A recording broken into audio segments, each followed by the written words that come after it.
భారీ వర్షాలతో మెదక్ జిల్లా హవేలీ ఘన్పూర్ మండలం నాగ్పూర్ దగ్గర రోడ్డు కొట్టుకుపోయింది. దాంతో మెదక్ బోధన్ మధ్య రాకపోకలు నిలిచిపోయాయి. ఈ రోడ్డు 2 నెలల క్రితమే వేశారు. అంతలోనే భారీ వర్షాలు కురవడంతో భారీగా దెబ్బతింది. నక్కవాగు ఉధృతికి హైవే కోతకు గురైంది.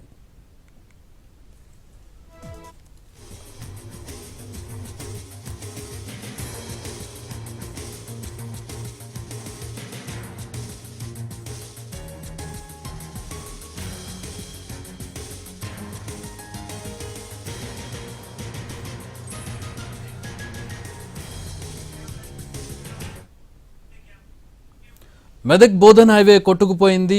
రీసెంట్గా వేసినటువంటి రోడ్డు భారీ వర్షాలు కొట్టుకుపోయినటువంటి పరిస్థితి. మా ప్రతినిధి శ్రీనివాస్ గ్రౌండ్ జీరోలో ఉన్నారు. అక్కడి నుంచి మరిన్ని వివరాలు తెలుసుకుందాం.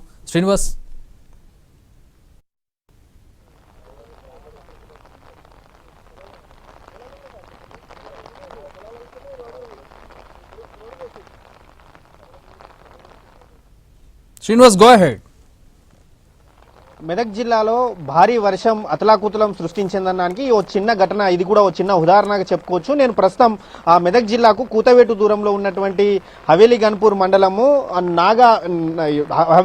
మండలం నాగాపూర్ గేట్ వద్ద ఉన్నాను. మనం విజువల్స్ లో చూసుకోవచ్చు. ఇది మెదక్ బోధన్ హైవే. ఈ మధ్యనే ఇది నేషనల్ హైవేగా కూడా కేంద్ర ప్రభుత్వం దీనికి అనుమతులు ఇచ్చింది. నిన్న వచ్చినటువంటి భారీ వరద ఏదైతే ఉందో, నక్కవాగుకు వచ్చినటువంటి భారీ వరదతో మాత్రం ఈ రోడ్డు అంతా కూడా పూర్తిగా కొట్టుకుపోయినటువంటి పరిస్థితి. భారీ స్థాయిలో అయితే ఈ రోడ్డు కోతకు గురైంది. 2 నెలల క్రితమే ఈ రోడ్డును అధికారులు పూర్తి చేశారు. మనం విజువల్స్ లో చూసుకోవచ్చు. దాదాపు మోకాళ్ళ లోతు వరకు అంతా కూడా రోడ్డు అంతా కూడా కోతకు గురైంది. దీంతో అధికారులంతా కూడా, జిల్లా పోలీసులంతా కూడా రాకపోకలు నిలిపివేసి ప్రత్యామ్నాయ మార్గాలను చూసుకోవాలని చెప్పి మాత్రం ప్రయాణికులకు సూచిస్తున్నారు. దీంతో పాత రోడ్ ఏదైతే ఉందో, మనకు ఎగువన కనిపిస్తున్నటువంటి పాత రోడ్ ఏదైతే ఉందో, ఆ పాత రోడ్డు వైపు నుంచి అయితే వాహనాల రాకపోకలు అయితే కొనసాగిస్తున్నటువంటి పరిస్థితి ఉంది. నిన్న మెదక్ జిల్లాలో కారు కొట్టుకుపోయింది. ఆ కారు కొట్టుకుపోయిన స్థలం కూడా ఇక్కడే.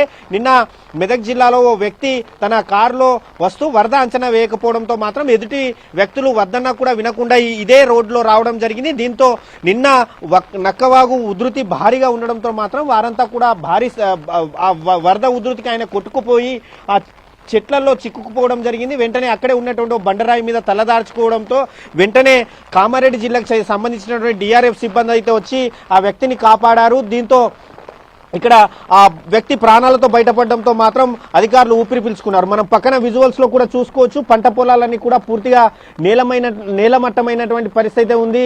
వేసినటువంటి వరి కూడా ఎక్కడికక్కడ నేల కొరిగి, అదే విధంగా అక్కడక్కడ ఓ వరి కొమ్మలు అయితే మనకు కనిపిస్తున్నటువంటి సిచ్యువేషన్ అయితే ఉంది. చుట్టూ ఎటు చూసినా కూడా ఇంకా వరద ఉధృతి అయితే కాస్త తగ్గినా కూడా మరోసారి భారీ వర్షం వస్తుండడంతో మాత్రం ఏ క్షణంలో ఏం జరుగుతుందన్న ఆందోళనలో మాత్రం ఈ నాగపూర్ సమీప ప్రజలు ఎవరైతే ఉన్నారో వారైతే భయాందోళనకు గురవుతున్నటువంటి పరిస్థితి ఉంది. గతంలో ఈ స్థాయి వరదలు హవేలీ ఘన్పూర్ మండలంలో ఎన్నడూ కూడా వారు చూడలేదని చెప్పి చెప్తా ఉన్నారు. ఎప్పుడు కూడా గత దాదాపు 30 ఏళ్లుగా కూడా ఈ స్థాయిలో వర్షాలు రావడం ఇదే మొదటిసారి అని చెప్తున్నారు. దాదాపు కిలోమీటర్ల మేర ఎక్కడ చూసినా వరద, గ్రామాలు జలదిగ్బంధంలో చిక్కుకోవడం, వారంతా ఆహాకారాలు చేయడం మనం నిన్ననే చూసాము. ఇంకా మెదక్ జిల్లాలోనే ధూప్ సింగ్ తండా ఇంకా జలదిగ్బంధంలోనే ఉంది. వరద తగ్గినా కూడా వారికి కనీసం ఇప్పటి వరకు కూడా ఆహారాన్ని కూడా అందించలేనటువంటి పరిస్థితి ఉంది. కనీసం అక్కడ డ్రోన్లు ఏర్పాటు చేసన్నా, లేకపోతే ఇంకేమన్నా ప్రత్యామ్నాయ మార్గాలు ఏర్పాటు చేసన్నా వారికి ఆహారాన్ని అందించాల్సినటువంటి అవసరం ఉంది. కానీ అధికారులు ఆ దిశగా ఇప్పటి వరకు కూడా చర్యలు తీసుకోలేదన్న విమర్శలు అయితే ఉన్నాయి. మరోవైపు మెదక్ జిల్లా ఇన్ఛార్జ్ మంత్రి వివేక్ కూడా మెదక్ లో పర్యటిస్తున్నారు. భారీ వర్షాల నేపథ్యం, వరద పరిస్థితిపై ఆయన అధికారులతో సమీక్ష నిర్వహించారు. దాదాపు 20 కోట్ల మేర ఈ భారీ వర్షాలకు విద్యుత్ శాఖకైతే నష్టం వాటిల్లిందని చెప్పి మంత్రి అయితే వెల్లడించడం జరిగింది. నిన్న పిల్లికొట్టాల్లో భారీ వర్షాలకు సబ్స్టేషన్ కూడా కొట్టుకుపోవడం జరిగింది. అలాగే హవేలీ ఘన్పూర్ మండలంలో ఉన్నటువంటి చాలా వరకు గ్రామాలు, దాదాపు 10ల సంఖ్యలో గ్రామాలన్నీ కూడా జలదిగ్బంధంలో చిక్కుకున్నాయి. అదేవిధంగా మెదక్ కామారెడ్డి జిల్లా సరిహద్దుల్లో ఉన్నటువంటి పోచారం డ్యాం నిన్న ప్రమాదకరంగా ప్రవహిస్తుండడంతో కట్ట పక్కన గండిపడింది. అయితే ఇప్పుడు ప్రస్తుతానికి వరద తగ్గడంతో మాత్రం అక్కడ సమీప గ్రామాల ప్రజలు, అదేవిధంగా అధికారులు కూడా ఊపిరి పీల్చుకున్నారు. ముందస్తు జాగ్రత్తగా ఎటువంటి ప్రమాదం, అదేవిధంగా ప్రమాదం జరగకుండా మాత్రం వారందరినీ సురక్షిత కేంద్రాలకు తరలించినటువంటి పరిస్థితి అయితే ఉంది. అదేవిధంగా మెదక్లోనే చూసుకుంటే మరో రోజు మాత్రం రికార్డు స్థాయిలో వర్షపాతం అయితే నమోదైంది. నిన్న 20 సెంటీమీటర్ల వర్షపాతం నమోదైతే మాత్రం ఈ రోజు 30 సెంటీమీటర్ల అత్యంత భారీ వర్షపాతం నమోదైంది. దీంతో మెదక్ జిల్లా మాత్రం మొత్తం ఈ భారీ వర్షాలకు మాత్రం అతలాకుతలం అవుతున్నటువంటి పరిస్థితి అయితే ఉంది. మరోవైపు మెదక్ జిల్లాలో రామాయంపేట కావచ్చు, చేగుంట, తూప్రాన్ ఈ ప్రాంతాల్లోనూ భారీ వర్షాలు కురుస్తుండటంతో మాత్రం అక్కడి ప్రాంతాలు కూడా జలమయమైనటువంటి సిచ్యువేషన్ అయితే మనకు కనిపిస్తుంది. ప్రధానంగా మాత్రం ఇంకా అసలు ఆస్తి నష్టం ఎంత జరిగిందనేది ఇంకా అధికారులు అంచనా వేయలేదు. కానీ భారీ స్థాయిలో మాత్రం ఈ వరద నష్టం అయితే ఆస్తి నష్టం అయితే జరిగే అవకాశం ఉంది. మరోవైపు ఆర్మీ సిబ్బంది కూడా ఇక్కడ చేరుకోవడం జరిగింది, సహాయక చర్యల్లో పాల్గొంటుంది. అదేవిధంగా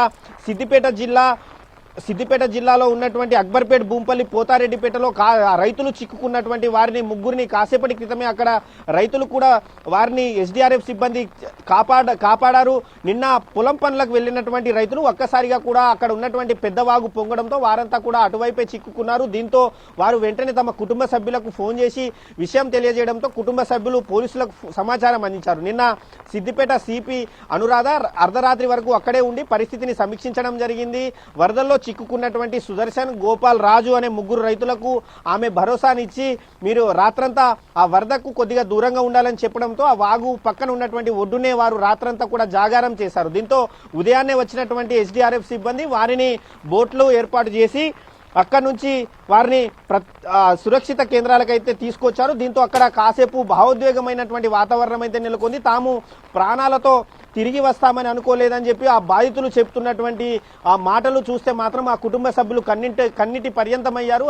అలాగే ఆ ఎస్డీఆర్ఎఫ్ సిబ్బందికి కావచ్చు, పోలీస్ సిబ్బందికి కావచ్చు, వారు మాత్రం కృతజ్ఞతలు తెలిపారు. తమ కుటుంబ సభ్యులను ప్రాణాలతో కాపాడినటువంటి ఎస్డీఆర్ఎఫ్ సిబ్బందికి, పోలీసులకు మాత్రం రుణపడి ఉంటామని చెప్పి వారు మాట్లాడడం జరిగింది. మొత్తంగా చూసుకుంటే మాత్రం మెదక్ జిల్లాలో ఇంకా భారీ వర్షాలు కురుస్తూనే ఉన్నాయి. దీంతో ఏ క్షణాన ఏమవుతుందోనన్న టెన్షన్ ఇటు మెదక్ జిల్లా వాసులతో పాటు అధికారులను కూడా వెంటాడుతుంది. అసలు ఇంకా అతి భారీ వర్షాలు వస్తే గనక మాత్రం మెదక్ జిల్లాకు మాత్రం మరింత ప్రమాదం అయితే పొంచి ఉంచే అవకాశం అయితే కనిపిస్తుంది. Chakri, thanks for the update Srinivas.